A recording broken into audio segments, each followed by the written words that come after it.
I was born in the Philippines, and then so I did most of my childhood years there, and then like we moved to the U.S. in California. Half of the people in the Philippines, like for example in universities, in schools, the mode of teaching is in English. So, and at home when we were in the Philippines, our parents talked to us in English. Like the whole time we were in the school, as soon as we get in the school campus, we just speak English. So the only difference is like Filipino culture is closer to Spanish culture, but since we use like the whole time we use American curriculum and all that stuff, so we celebrate American traditions. But I say it when it's close to Spanish culture because we were colonized for more or less 300 years. So Filipino last names are in Spanish. Half of our words are in Spanish.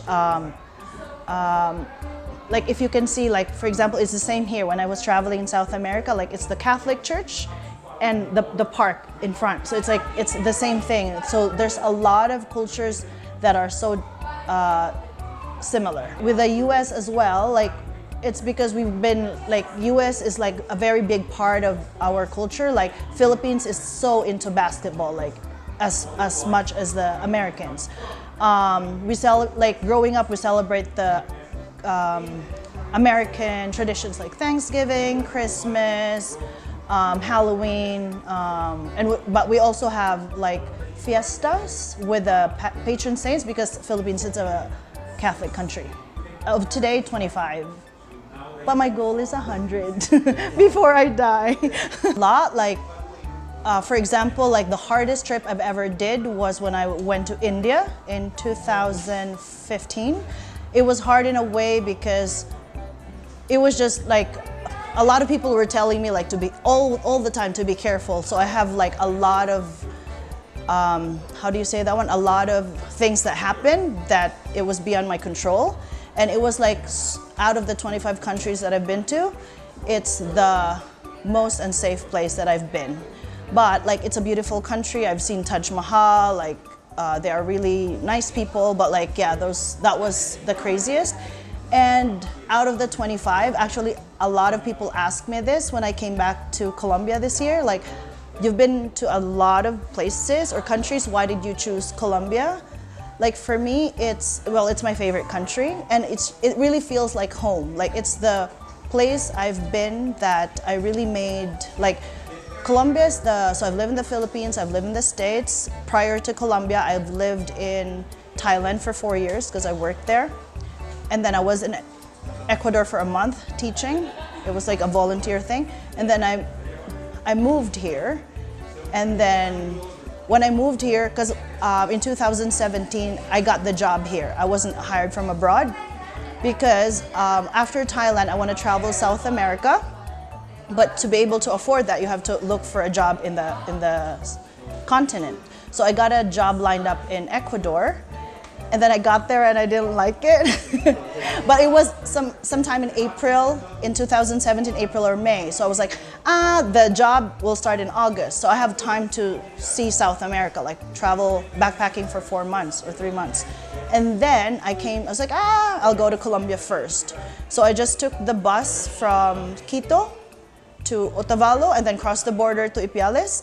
And when I got there, I was like, should I go to Cali, Bogota, or Medellin? But like Cali is the closest trip. It was like 15 hours. So I went there. Then I really liked it. Like I was supposed to just stay there for 3 days and I ended up staying for a month. No, not a month, a week. And then after that one, I made friends in the hostel and then we traveled to Medellin together.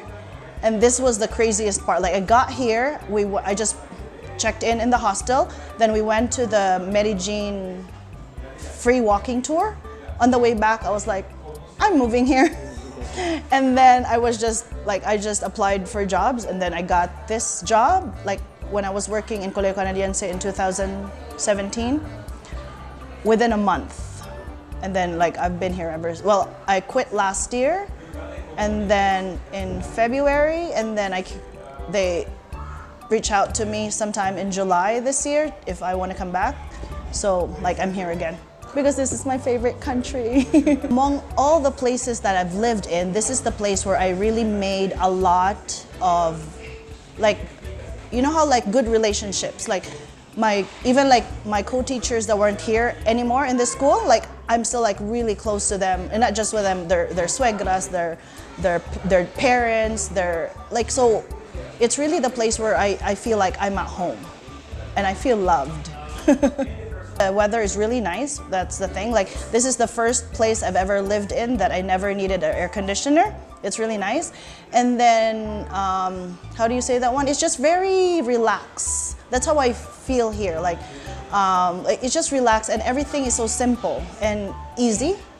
And you really have a good healthcare system. That's one of the things. No, but it's just like the culture is very similar to Filipino, so it's really easy to adjust. But the thing too, because I've lived in the US, and then I've lived in Thailand, like people are very punctual, like those things. But like at the end of the day, you adapt to the culture, because the culture is not gonna adjust to you. Like, you have to adjust for them. So it's been just like that. Tranquila. I'm not gonna tell you where I got that, because like people are not gonna be happy, but like, yeah, like every time, like that's one of the things, like people here, like regardless of what's going on, like the inflation, the wars, whatever, everybody's just tranquila. So like people are relaxed, like they don't really, compared to Asians where they're just like work. I love about it here is people are just really tranquila. Like they find a way to just chill. So it's really nice, because life is very hard as it is, so you really have to be tranquila. You have to be mindful to be tranquila all the time.